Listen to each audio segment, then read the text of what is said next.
Here is that lead group of the women, still with Tuffer, determined it seems to keep her nose in front. She's not using that pacemaker at all, that's for sure.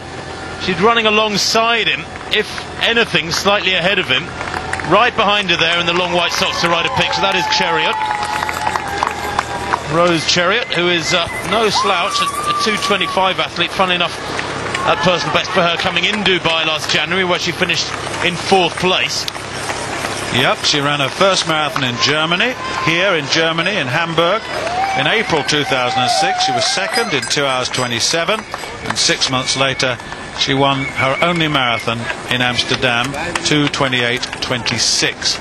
So developing once again, and I think what we're seeing is a whole new batch of marathon runners developing here post-Olympic Games.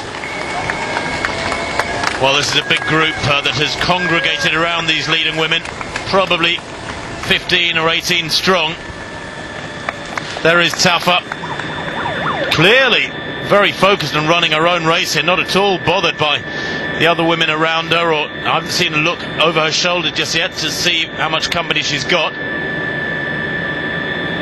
There's that leading group of elite men who have goodness knows how many outriders and lead vehicles in front of them.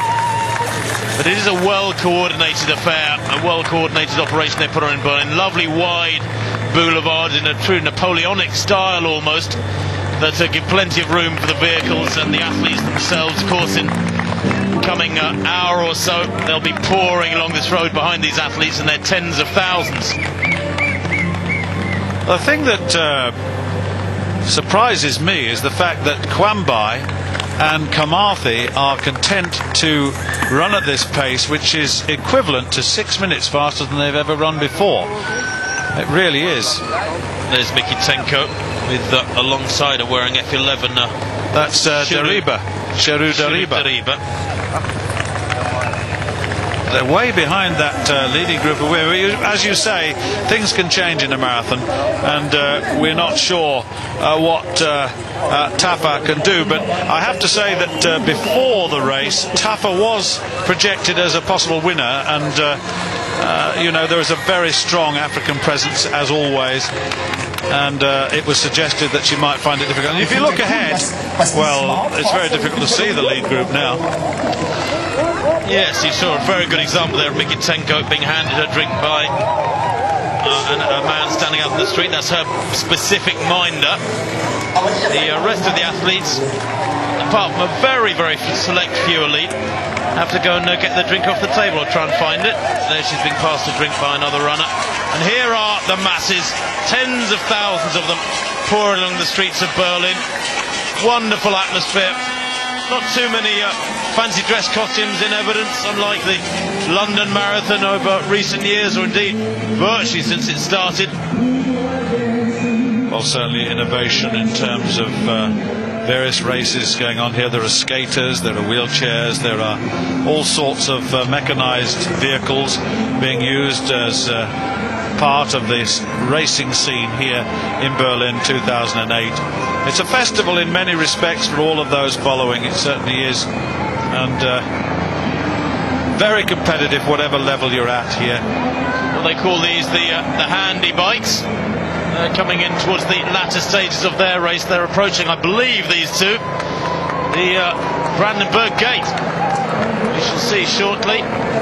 Yes, indeed, whistling through it, and it looks like there's going to be a sprint start, a sprint finish in this one.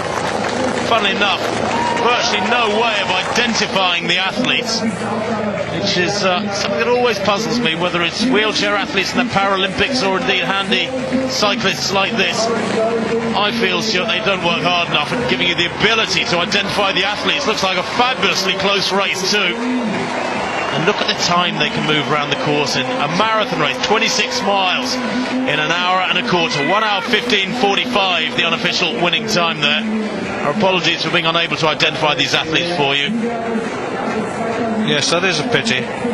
You're quite right, it's a great pity, because all athletes deserve mention without any question. Well, the first two. Just another look at the first two coming through the finish. An hour and a quarter. Dread to work out the speed they're moving at. It must be something like, well, it's about 22 miles an hour, isn't it? Something like that. Yeah. 21 miles an hour. Gebrselassie here, well, moving at something like 13 miles an hour, because he will cover his 26 miles in just over 2 hours if he maintains anything like the schedule he's on at the moment. Haile there, gesturing to the men around him, smiling, obviously and clearly still very relaxed. They've been running for 51.5 minutes, just over 51.5 minutes. He needs to be feeling comfortable here because he's some way from halfway, still about 10 minutes from the halfway point. And as they say in a 10,000 metre race, which is 25 laps on the track, the real racing starts after 20 laps. Well, in a marathon you could argue that the real racing, the real effort should start being required in the final quarter. Bigitenko, a relative novice, of course, in marathon running. With that, just to remind you now, her debut in Berlin last year, here in Berlin, she was second in 2:24.51. Third fastest German woman of all time on that, behind Uta Pippig and Katrin Dora, two well-known athletes we've seen and followed throughout the world of athletics over the years. This is the lead woman. And no change at all in those there. Kiprop is still there. She's just looking where Chariot had gone. She was just 2 or 3 meters behind. She may well still be in that group. But this is Askala Tafa Magarsa. And to the left there, wearing 104, with the tall figure running alongside Tafa is Tola Debele Gudeta. Can you see Chariot? Because I can't. Chariot was there right alongside and I can't see her. Let's just see if they follow through.